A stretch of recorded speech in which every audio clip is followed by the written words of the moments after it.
Fala galera, Aí, ó. bem-vindos aí à Live 3 da comunidade DS. Hoje estamos aí com um time completo para começar a continuar, né, as lives que a gente estava fazendo. Hoje vai ser a Live 3 e hoje também a gente vai começar o primeiro PA, que é o projeto do aluno, tá? E aí eu vou explicar mais ou menos como que vai funcionar e vamos começar então. Vou compartilhar aqui minha tela, vou botar aqui o desktop 1 e aí todo mundo vendo minha tela, né? Boa, galera. Então, bem-vindos aí à comunidade DS, Live 3. O que é a comunidade DS, meu? Ela é focada em produzir projetos para ciência de dados para portfólio. Então, é muito mais do que uma comunidade só de perguntas e respostas. A gente é focado realmente em produzir projetos. Para quem que é essa comunidade? É para pessoas de qualquer nível que estão interessadas em aprender ciência de dados solucionando problemas na prática, tá? Então, se você quer aprender ciência de dados, tem vontade, cara, entra na comunidade que aqui a gente vai tentar aprender junto, fazendo projetos e solucionando problemas na prática, tá? Eu vou colocar a teoria dentro da parte prática para a gente poder entender o que a gente está fazendo também, mas o foco aqui é mão na massa e aprender fazendo, tá? E aí, o que a comunidade tem? Vai ter essas lives que acontecem hoje, né? Tem os projetos individuais que eu vou apresentar hoje, que é o nosso PA, que pode ser feito sozinho ou pode ser feito em grupo. E aí a gente, depois que terminar os PAs, a gente vai fazer uma apresentação para a comunidade, para a gente pegar feedbacks e também vamos fazer simulação de entrevistas, tá? E além disso, vai ter alguns mini cursos que eu vou preparar também ao longo da semana para poder complementar a formação, tá bom? O que você vai encontrar na comunidade DS? Então, você vai ter as lives de estudo de 1h30. Então, hoje eu vou desenvolver um projeto aqui que é um pouco mais complicado, por isso eu vou passar por algumas técnicas aqui que eu quero explicar mais no detalhe. Tem o projeto do aluno, que são projetos mensais, aí, projetos de 45 dias, onde a gente vai trabalhar junto ou trabalhar sozinho, tá? Eu dividi esses projetos em sprints, então tem sprints bem definidas ali que a gente tem que entregar em cada uma. Vai ter as lives de apresentação do aluno, para a gente treinar um pouquinho a apresentação. Eu estou bolando também uns prêmios para poder premiar os melhores projetos, tá? Então, enquanto a gente não tem camisa ainda da comunidade, vou oferecer uns projetos mais, cara, de mentoria, de carreira, exploração de LinkedIn, currículo, todas essas coisas assim que já ajudam na carreira também.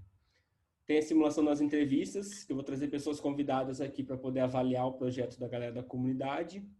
Vão ter os minicursos de Data Science que eu estou preparando, então pensem em fazer minicursos de Git, SQL, Python, Storytelling, Airflow, Amazon Cloud, Google Cloud, Tableau, Power BI. Vai ser bastante focado em ferramentas aqui para a gente expandir o nosso leque de ferramentas, tá? E aí vão ter as listas também gratuitas de cursos de outras instituições. Então, tá com dúvida em Python, tem alguma coisa, quer fazer um curso gratuito, vai ter lá também. E todas as vagas que eu recebo de ciência de dados eu vou repassar para a comunidade, recomendações eu vou fazer também para a comunidade.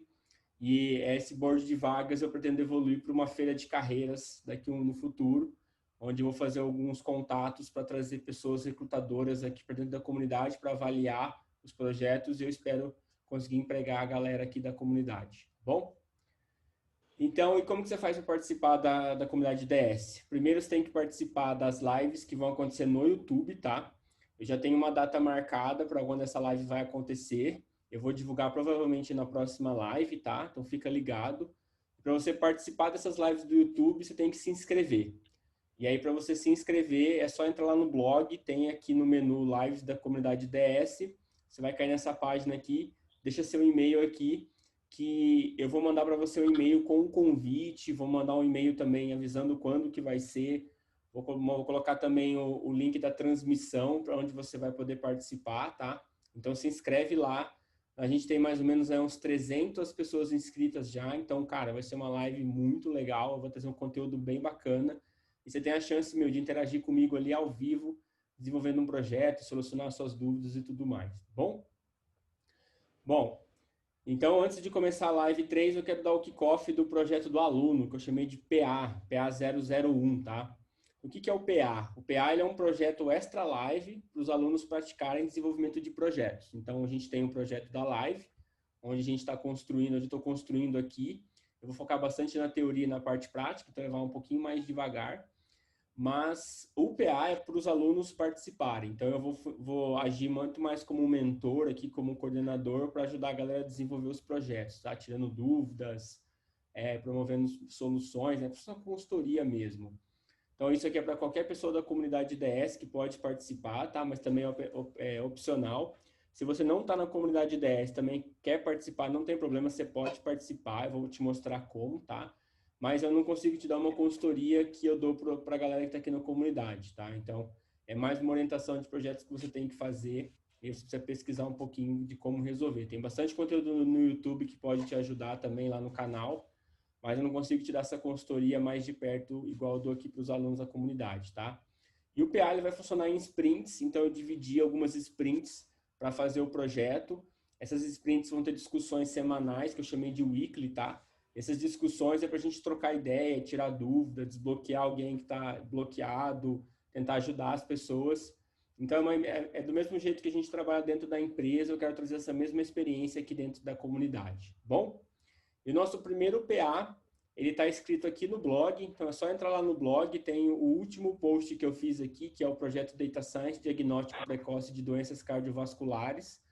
Aqui dentro desse post tem o contexto de negócio que eu criei para poder dar um pouco mais de ênfase no problema de negócio. Lá dentro também tem os dados da onde você vai usar e tem também um roadmap, ali, um passo a passo que você pode seguir também para poder resolver. Claro que provavelmente você tem um passo a passo melhor que o meu, mas eu sugiro ali um passo a passo para você seguir e conseguir terminar. Então, tá lá no blog, é só clicar lá no post, ler, e a galera da comunidade já tem um vídeo gravado que eu gravei do contexto, que tá lá na comunidade, é só assistir lá, que eu também explico um pouquinho de como vai funcionar o contexto lá, tá bom?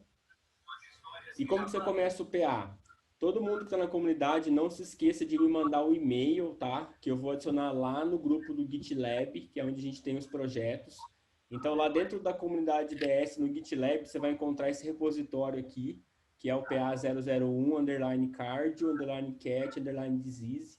E aí o que você tem que fazer é o seguinte, você vai lá, clona esse repositório, clicando nesse botãozinho azul aqui, ele está vazio, tá? Eu vou escrever um readme ainda.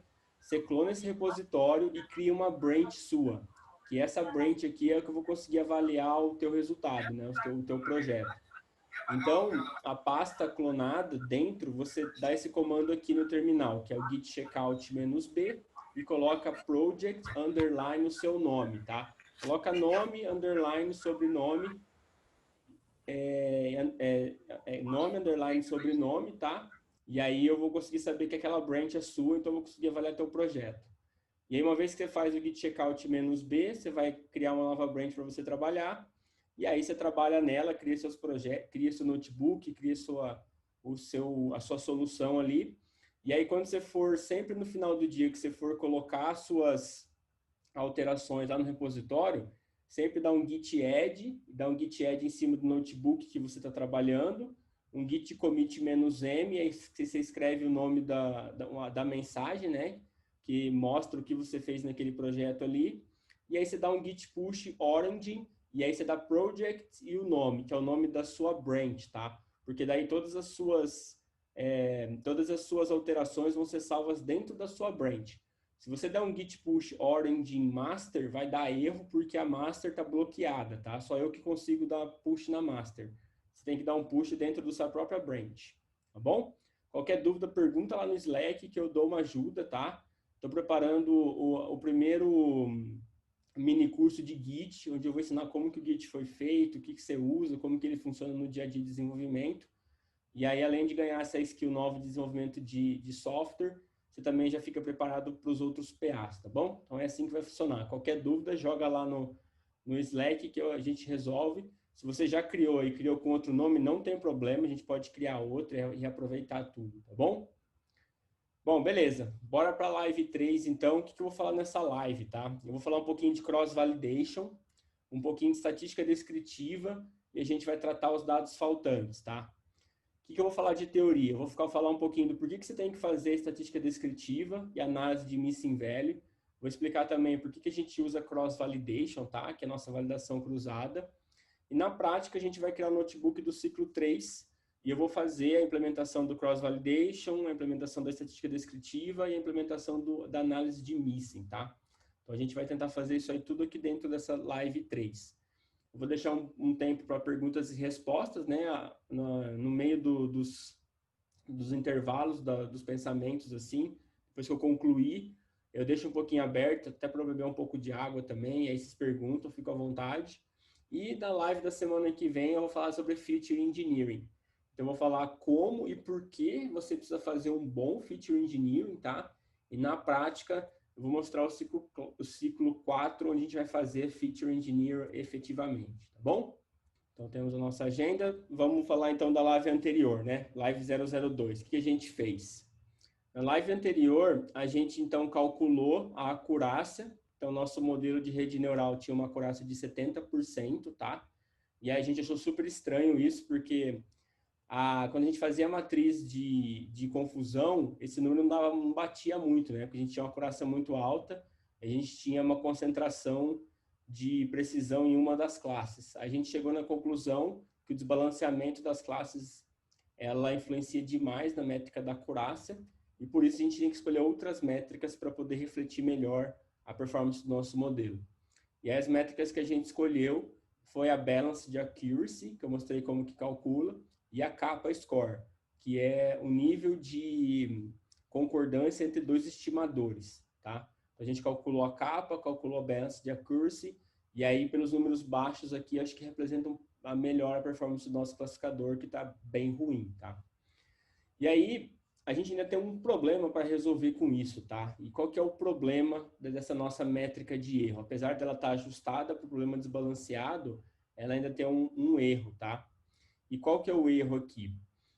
Quando a gente calcula, para a gente poder calcular essas métricas aqui, o que basicamente a gente fez foi, a gente pegou todos os dados, que está representado por essa bola azul aqui, e aí a gente separou 80% em treinamento e 20% do teste, tá? Claro que isso aqui foi aleatório, mas é um pedaço separou para teste e outro para treinamento. E aí qual que é o problema disso, tá? O problema disso é o viés de seleção que a gente chama. Sempre quando a gente vai separar ou a gente vai fazer alguma ação sobre os dados ou ação sobre o modelo, a gente está imputando um viés. E esse viés, se a gente não tratar ele, a gente pode estar interpretando a performance do modelo errada, ou a gente pode estar imputando os nossos achismos dentro do dado e fazendo com que o modelo aprenda isso ao invés de aprender o fenômeno real. Então, quando a gente faz a seleção dos dados, separa em treino e teste, por mais que a gente faça isso aleatório, a gente está imputando um viés de seleção. O que esse viés de seleção ele significa? Ele significa que talvez, por sorte, a gente possa estar selecionando uma boa amostra do conjunto de dados para treino e uma péssima amostra do conjunto de dados para teste. Então, eu estou treinando meu modelo com dados muito bons, então estão métricas tão excelentes. Quando eu vou aplicar esse modelo no meu teste, que são dados que o modelo não viu ainda, a performance dele é péssima, porque eu não consegui usar todos os fenômenos, todos os padrões que eu tinha nos dados dentro do conjunto de treinamento. Alguma coisa não estava no treinamento, mas estava no teste, e aí isso causa a queda na performance do modelo, tá? Então, alguns comportamentos eles podem estar escondidos nessas amostras que a gente não selecionou. Então, tem alguns comportamentos que podem estar no teste e não estar no treino. E outra coisa é que o comportamento dos dados de treino, eles podem ser diferentes dos dados de teste, que é um pouquinho do comportamento, que é um pouquinho desse padrão, tá? Então, eu tenho que garantir que o meu conjunto de dados de treino tem que ter o maior número ou todos os tipos de comportamentos que tem no meu dado. Então, eu tenho que garantir isso. E como que eu faço isso? Uma das soluções que a gente faz em Machine Learning vem lá da teoria de amostragem da estatística, que é você fazer mais amostras do conjunto mais vezes, né? Então, ao invés de você fazer uma única amostragem, você faz várias vezes essa amostragem e aí você usa uma métrica de agregação para poder resumir tudo isso, que pode ser uma média, um desvio padrão, tá? Então, a gente tem que amostrar o conjunto de dados mais vezes para a gente poder garantir que tenha o aprendizado de todos os padrões do dado, tá? Então, como que a gente faz isso na prática? A gente tem todos os dados, e aí a gente vai selecionar aleatoriamente os dados de treino e os dados de teste, só que a gente vai chamar isso aqui de um unfold, que é um desdobramento dos dados, tá? Então, a gente, dentro de uma iteração, a gente vai pegar esse dado de treino, vai treinar o modelo e vai testar a performance desse modelo em cima dos dados de teste e a gente vai guardar esses resultados. Numa próxima interação, os dados que antes eram teste vão virar treino e os dados que eram treino vão virar teste. Então, eu vou separar uma outra porção dos meus dados, que eu vou chamar isso aqui de um segundo fold, que é um segundo desdobramento dos meus dados. E aí eu vou treinar o meu modelo com os dados de treinamento e vou testar a performance dele sobre os dados de teste. Vou guardar esse valor. Então, até agora eu tenho dois valores de performance do modelo, dentro do fold 1, dentro do fold 2. E eu repito esse mesmo procedimento uma terceira vez. Então, os dados que antes eram teste, tanto no fold 2 quanto no fold 1, eles vão ser treinamento, e os que foram treinamento vão ser teste. E aí eu chamo isso aqui de fold 3. E esse procedimento ele continua, de treinar o modelo sobre os dados de treinamento e validar ele sobre o dado de teste. Então, a gente vai fazendo vários folds, a gente vai ter várias performances do modelo, e aí no final a gente vai usar uma métrica para agregar tudo isso. Esse procedimento é conhecido como cross-validation, tá? Que é a validação cruzada, e ela garante para a gente que a gente está usando todas as porções do dataset para conseguir fazer com que o viés de seleção seja dissipado nisso. Ou seja, que a gente consiga usar todos os padrões que tem nos dados, tanto no dado de treinamento quanto no dado de teste, tá?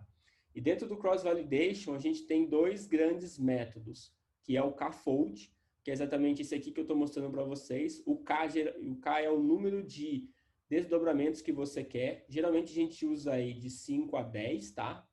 E tem um outro que é o Level One Out, que é basicamente a mesma ideia do K-fold, só que ao invés de eu selecionar porções, né, 80 a 20, 80% de treino e 20% de teste, eu seleciono 99% de treino e 1 de teste. Então, a cada iteração eu deixo um único exemplo de fora, treino com todos os outros e testo.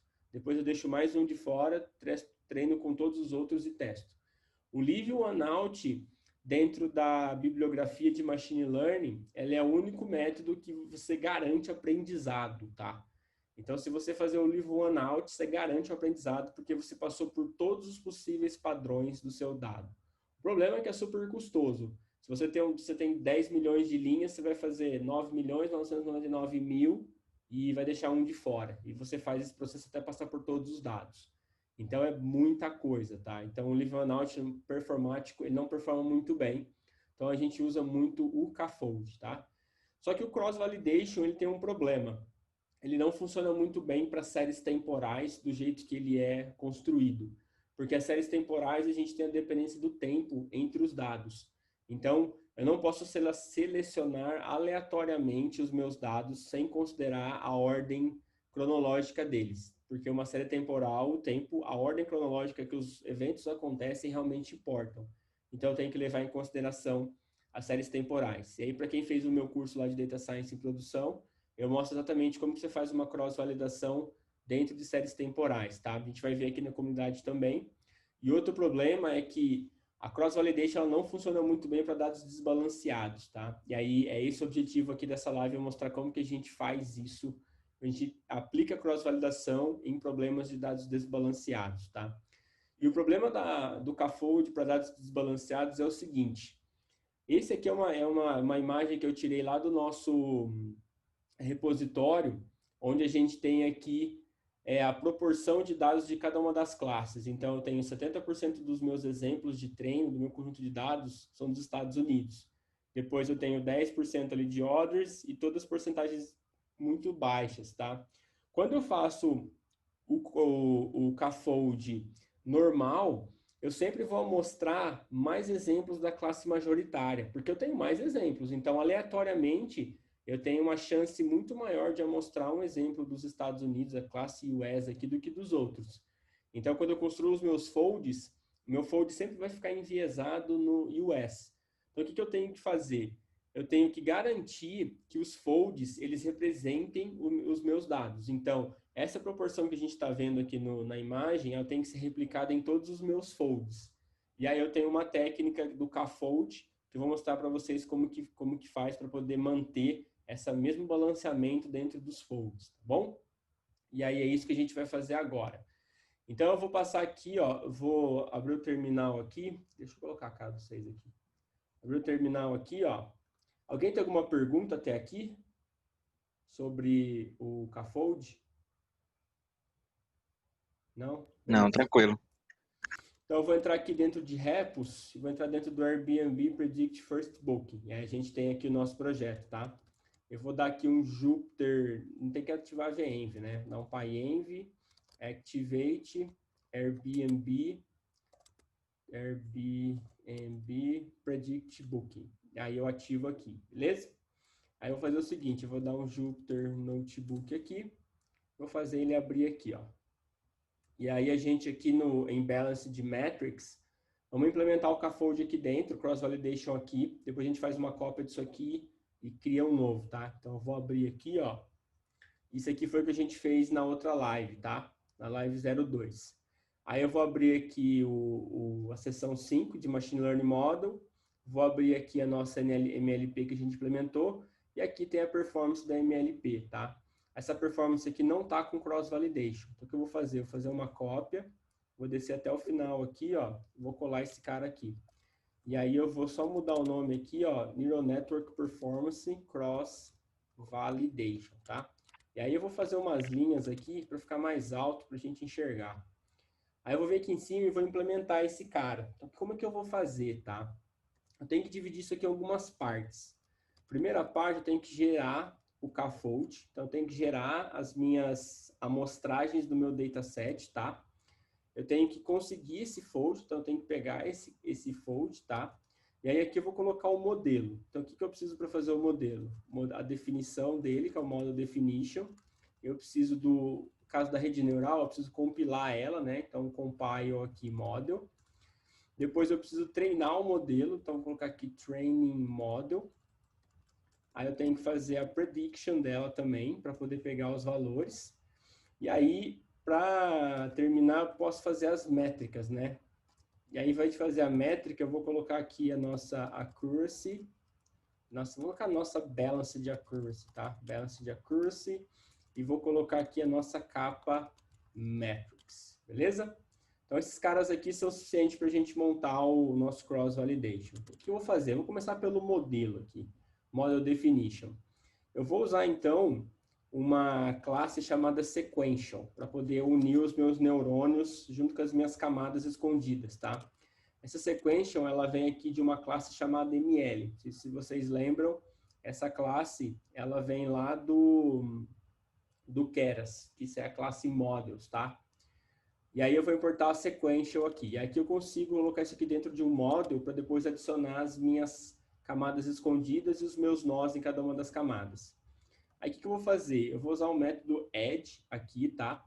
E aí eu vou usar uma outra classe chamada dense. Essa dense, ela garante com que eu faça a conexão entre os nós, tá?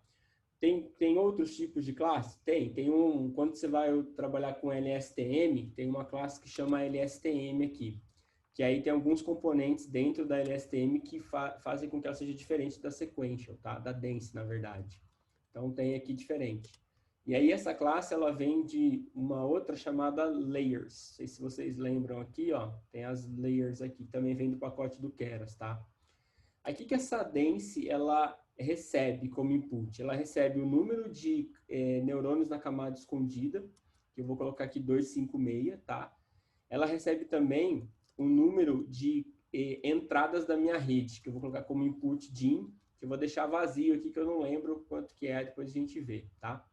E então eu tenho a minha camada de entrada, que é esse input DIN, ela é conectada à minha primeira camada escondida, que tem 250 nós, e aí eu tenho que conectar isso numa camada de saída. Mas antes de conectar na camada de saída, eu tenho que colocar uma função de ativação. Porque lembra, vai ter uma live que eu vou explicar tudo sobre rede neural, mas a função de ativação basicamente é a função onde eu agrego todos os pesos dos meus nós e isso me dá uma saída. E eu tenho algumas estratégias de escolher a minha função de ativação, tá bom? Vou explicar tudo isso lá na live. Então, eu vou colocar aqui uma activation, e ela é chamada de ReLU, tá? Super famosa ReLU. Vou explicar por que usa ReLU, tá? E aí eu vou adicionar minha camada de saída aqui, que vai ser uma dense também. E aí o meu número de saída da minha rede, ela é igual ao número de classes que eu tenho, que no caso são 11, tá? E aí eu vou colocar uma função de ativação aqui também, que é a softmax, que eu vou explicar também o porquê da softmax, que ela tem a ver muito com o problema que a gente está trabalhando, que é o problema de multiclasses, tá bom? E aí então eu tenho a minha definição do modelo. Agora eu vou compilar isso aqui. Para compilar, eu tenho que usar um método chamado compile, e eu tenho que sempre passar uma função de perda para poder calcular, para poder fazer, com a perda eu consigo fazer o cross-validation e consigo atualizar os pesos da rede, tá? E para um tipo de problema multiclasse, aonde a variável resposta ela é categórica, então são as classes lá que eu tenho que fazer previsão, eu uso uma função chamada categorical cross entropy, que eu vou mostrar para vocês também na live como que ela funciona, tá? E aí eu tenho que usar um optimizer, que é o método numérico que vai encontrar para mim os valores ótimos, os pesos ótimos dos meus neurônios. Existem vários, tá? Eu vou usar o Adam aqui, e é aqui que é legal que entra um pouquinho da álgebra, tá? Esses métodos numéricos são puramente algébricos, de como eles fazem como que eles encontram os valores ótimos, tá? Tem o Adam, tem o próprio, eu esqueci o nome, cara, que ele vai percorrendo os vales, eu esqueci o nome, mas é que eu lembro. Vou usar o Adam aqui, e a Metrics, por mais que a acurácia seja ruim, eu vou usar ela aqui, tá? Depois a gente vai mudar isso aqui para Balance de Accuracy, tá bom? E aí, para treinar um modelo super simples, né? Tradicional, um ponto train aqui, e aí eu vou usar o X-Train, vou usar o Y-Train e eu vou usar o número de épocas, que é quantas vezes eu vou passar pelo meu dataset, tá? Eu vou mostrar também lá como que funciona.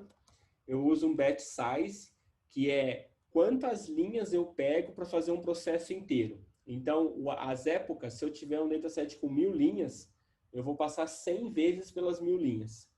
O batch size é quando eu estou passando pela época número 1, quantas linhas eu quero pegar para poder passar para a minha rede até o final e fazer o backpropagation.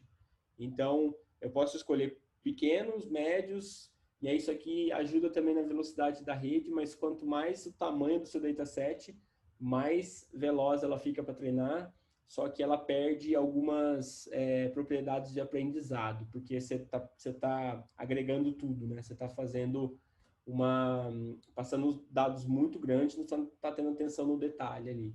Vou mostrar para vocês como que isso aqui funciona. Vou colocar aqui um 32. Eu vou botar um verbose aqui, só para não ficar botando na nossa cara no terminal aqui, beleza? Bom, e aí agora a gente tem que definir, cara, esse X-train e esse Y-train aqui, tá? Como que a gente vai fazer isso? Primeiro vamos gerar esses folds aqui. Então, para gerar o fold que eu falei para vocês, a gente vai usar uma classe chamada stratified kfold, tá? Então, existem o kfold tradicional, que é aquele que eu mostrei para vocês, que não vai funcionar em problemas desbalanceados, e tem o stratified kfold, que tem uma propriedade que ajuda a gente com dados desbalanceados. O que eu tenho que passar para o stratified kfold? Eu tenho que passar o número de splits que eu quero, que vai ser basicamente o número de folds, tá? E aí o número de fold eu vou colocar como 5 aqui, tá? Deixa eu colocar no plural aqui. Então, eu vou fazer 5 folds, tá? Acho que 5 folds tá bom. E aí eu vou dar um shuffle igual a true. Então, toda vez que ele em todos os folds, eu quero que ele pegue isso aleatoriamente, para diminuir ainda mais o meu viés de seleção. E toda vez que eu repetir esse código, eu quero que ele parta da mesma aleatoriedade. Então, eu vou colocar um random 32 aqui, tá bom? E o que a gente vai fazer com esse stratified kfold? Primeiro, ele vem de uma classe chamada Model Selection, velho. Acho que não tem nada a ver com... Os caras colocaram a classe no pacote errado, velho. Mas é dentro do Model Selection aqui, ó, do sklearn, tá? Então, dentro do Model MS lá, eu tenho Stratified kfold, que ele vai me dar o kfold, né? Vai me dar as propriedades para poder selecionar, fazer a amostragem. Aí, o que eu faço com isso? Eu vou fazer o seguinte, eu vou pegar o meu kfold e vou usar um método chamado split. Esse método chamado split, ele recebe 2 parâmetros. Primeiro são os meus dados de treino. Segundo, que é aqui que é a diferença, ele recebe para mim as classes. Então, quando eu tenho o X-train e o Y-train, aqui nessa linha aqui, ele vai pegar para mim as proporções dos meus dados para cada um dos folds. Então, se vocês lembrarem lá, eu tenho essa proporção aqui, toda vez que o kfold for, o stratified kfold for fazer a amostragem dos folds, ele vai manter essa proporção porque ele sabe quantos Y tem em cada uma das classes. Então, essa aqui é a grande vantagem do stratified scaffold. Ele consegue pegar isso aqui para a gente, tá? E o legal é que ele retorna um objeto que é iterável. E o que a gente pode fazer com esse objeto iterável? A gente pode fazer um for e iterar sobre ele, certo? Então, eu vou pegar os index do meu fold de treino e eu vou pegar aqui os index do teste de treino. Só que dentro do contexto de cross-validation, a gente não chama de treino e teste. A gente chama de treino e validação, tá?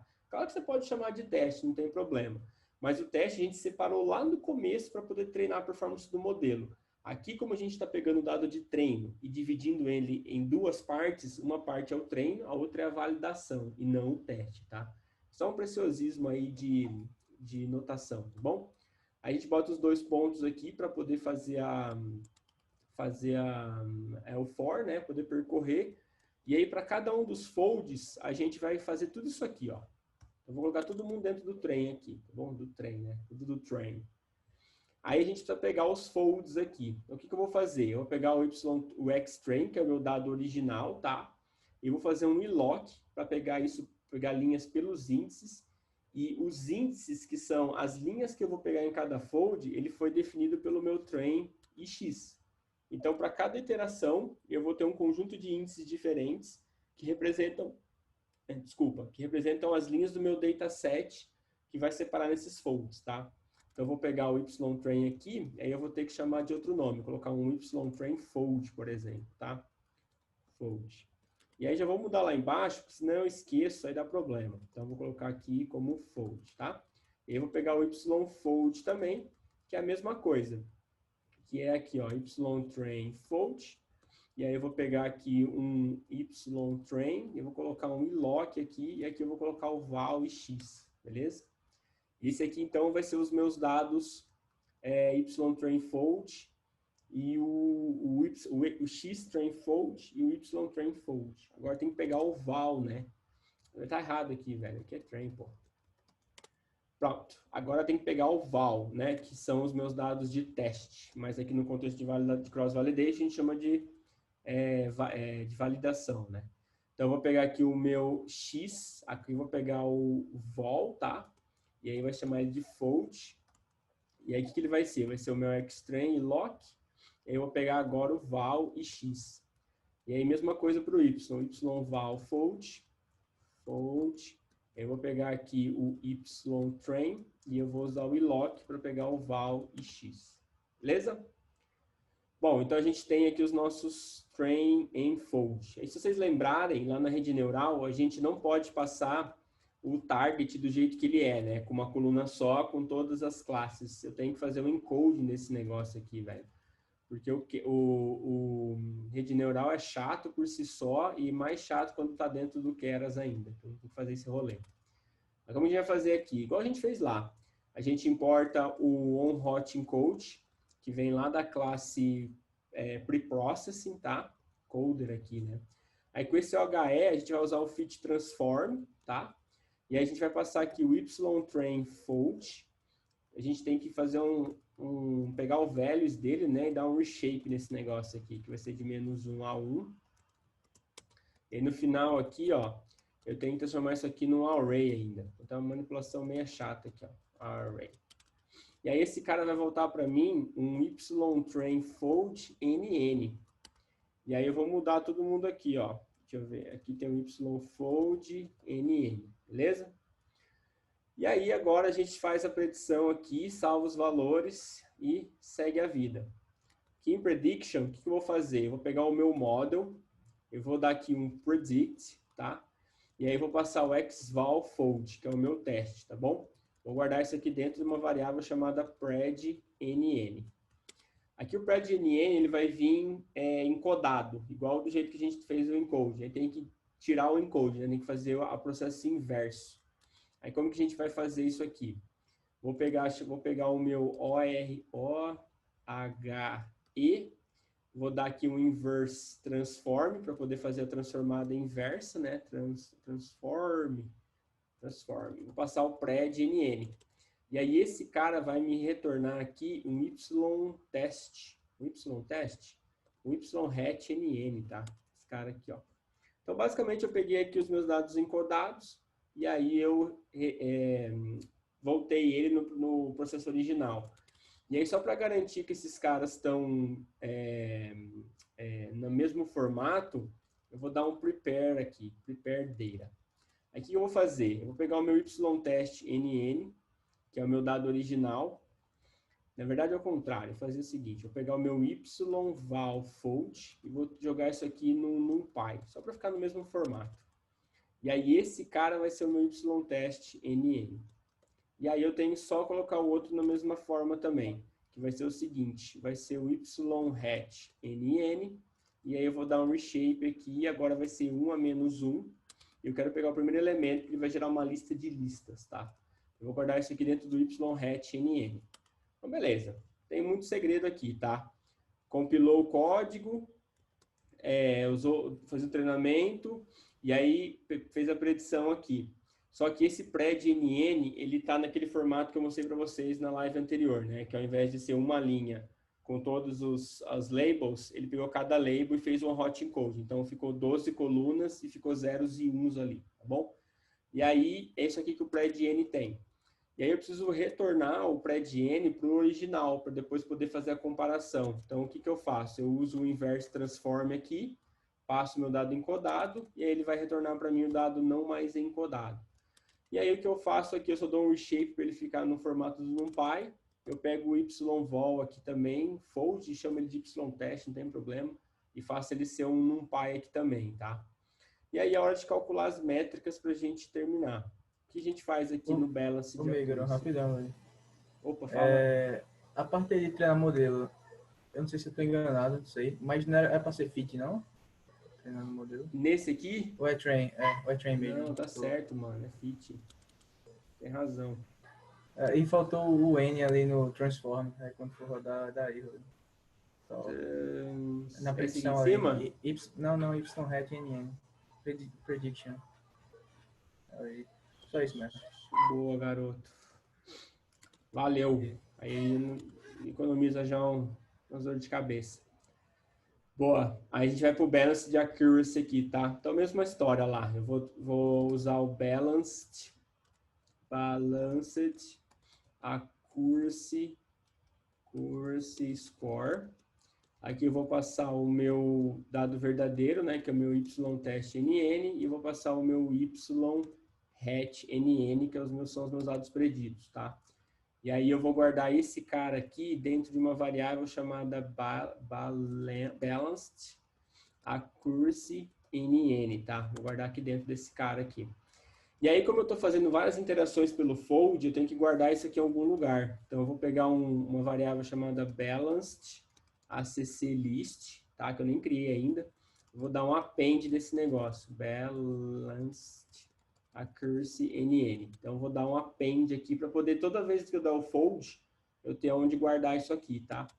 E eu vou fazer a mesma coisa para o capa. Vou copiar e vou colar aqui. Eu vou só trocar os nomes. Então, aqui, ó, eu vou fazer o seguinte, todo mundo junto aqui, ó. Vou fazer aqui o balanced, aqui agora vai ser o capa, né? Capa CC, tem o capa list, e aqui, se eu não me engano, cara, não é só capa, né? É correm, capa, score, uma coisa assim, tem que trocar aqui também, né? Capa, ACC, NN, beleza? Aí tem só que criar essas listas aqui agora. Aí eu vou fazer o seguinte, vou copiar isso aqui, vou vir aqui em cima, ó, e aí aqui em cima eu vou criar esses caras. Então, eu vou colar eles aqui, só colocar ele aqui, ó. E aí é o seguinte, eu vou criar a lista aqui, então é só criar uma lista vazia assim, né? Vou dar um end aqui, vou jogar isso aqui fora. Isso aqui eu vou criar a lista aqui. Eu só vou criar todo mundo junto aqui, beleza? E aí, só para a gente monitorar para saber em qual fold que a gente está, Eu vou criar uma variável aqui chamada i1. Eu vou fazer o seguinte, eu vou dar um print aqui logo embaixo do for. E aí vai ser o fold number, que eu vou colocar o número do fold aqui, tá? Fold number. E aí eu vou colocar o fold que eu tô e o fold que vai, né? Até onde vai. Aí o fold que eu tô é o i, e até onde o fold vai é o número de fold, que eu passei lá em cima, tá bom? Aí tem que interar esse lá embaixo, tem que somar ele, para a gente poder ir iterando. Então aqui, deixa eu subir aqui, ó. Quando ele terminar de armazenar o capa aqui para mim, eu vou fazer i mais 1, assim, tá? Mas para ficar bonito, é só jogar o i para lá e colocar aqui, ó, para ficar bem estilo C, né? E aí, beleza. Aí o que eu vou fazer? Eu vou, na outro snippet aqui, eu vou fazer as contas. Então, o que eu vou fazer? Eu vou pegar agora o meu balanced accuracy list. Agora eu vou ter uma lista, né? Cada posição dessa lista é um valor da acurácia para cada fold. E eu posso calcular duas coisas com isso. A primeira é a média e a segunda é o desvio padrão. Eu vou colocar aqui, std. Eu vou colocar balanced ACC list, bom?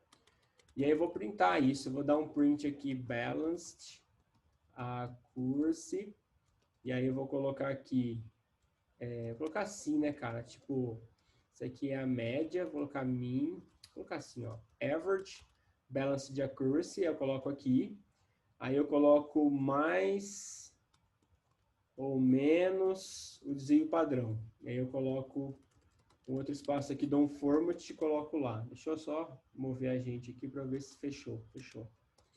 Aí eu vou copiar aqui e colar, ó. E aqui, em vez de ser Balanced Accuracy, agora vai ser o capa, né? Então, eu vou colocar aqui capa. E aí, só vou fazer aqui o capa ACC list. Então, eu vou colocar aqui capa. E aqui eu vou colocar capa também, capa ACC list. Capa CC list, beleza? Bom, teoricamente vai funcionar isso aqui, é bem difícil funcionar de primeira, mas a gente tem que ter fé. E aí o que eu vou fazer? Eu vou fechar aqui, ó, eu vou vir aqui em cima, eu vou dar um cell, e aí eu vou dar um run all. Eu não sei se vai rolar, tá? Enquanto a gente deixa aqui, a gente volta de vez em quando aqui para saber se está dando certo ainda, mas enquanto isso a gente vai continuar então aqui para substituição de NA, beleza? Então, cara, por que a gente tem que filtrar os dados? Por que a gente não por que a gente não deveria apenas filtrar os dados para fora do conjunto? Por que a gente tem que substituir NA, né? Qual que é a grande sacada de você substituir o NA? Então, qual que é o problema que a gente tem? O problema é que antes do tratamento dos dados, a gente tinha esse shape do formato aqui, né? A gente tem o número de rows aqui, 213.451 linhas. Cada linha aqui representa um usuário, 16 colunas. Quando a gente, no primeiro ciclo lá, que a gente não estava preocupado com isso, a gente fez direto, e a gente jogou fora qualquer NA que a gente viu pela frente, a gente ficou com 68.171. Então, estou reduzindo meu dataset de 213.000 para 68. Lembrando que quanto mais dados a gente tiver, melhor, porque os algoritmos de machine learning trabalham baseado nos dados, tá? Então, o nosso grande problema aqui é a perda de dados quando a gente faz esse tipo de tratamento, que é jogar todos os NAs fora. E o que isso causa, né?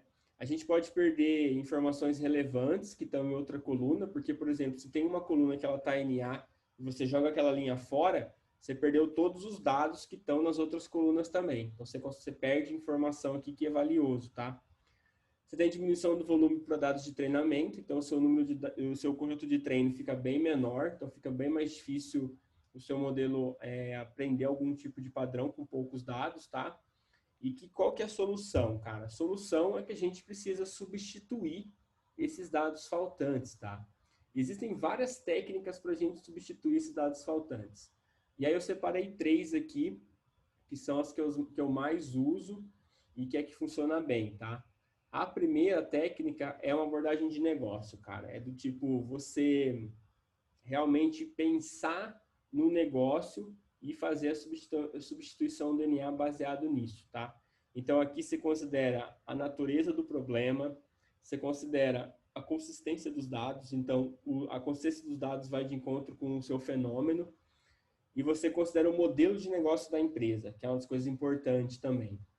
Uma outra abordagem para substituir dados faltantes é uma abordagem estatística, tá? E tem alguns problemas de você usar algumas abordagens estatísticas, como, por exemplo, você introduz um viés nos dados, tá? A abordagem de negócio você também coloca um viés, mas a abordagem estatística é muito mais forte. Então, por exemplo, se eu tenho 80% das minhas idades estão faltando, se eu colocar uma média para substituir todas as idades, basicamente eu estou falando que o meu dataset, as pessoas do meu dataset têm uma idade igual, a idade igual à média. Então, eu acabei de enfiar um viés nos dados aqui, que é o viés da média. Então, o problema da abordagem estatística, se ela for feita com cuidado, é você colocar um viés muito forte nos teus dados. E aí, ao invés de você fazer o algoritmo entender o problema, você está fazendo ele aprender aquilo que você quer que ele aprenda, que é a média dos dados, que é a média de idade para as pessoas. Então, ele tem que tomar cuidado um pouquinho nessa abordagem da estatística, tá? E tem uma outra abordagem de machine learning também, que é muito legal, ela é bem mais complexa, onde você usa modelos mesmo para poder fazer substituição de NAs, tá bom? Bom, e aí para a galera do YouTube que está assistindo a gente, galera, vai continuar aqui com a comunidade DS, tá? Quem quiser participar da comunidade DS tem que se inscrever lá no blog. Eu vou divulgar a data onde essa live vai acontecer. E lá nessa live eu vou explicar como que você faz parte da comunidade DS. E aí você acompanha a live até o fim e também vai poder assistir todas as lives que a gente já fez aqui que estão gravadas e todas aquelas outras coisas que eu estou propondo aqui na comunidade, tá bom? Obrigado aí por assistir até aqui. E a gente se vê então no canal do YouTube nas próximas lives. Valeu!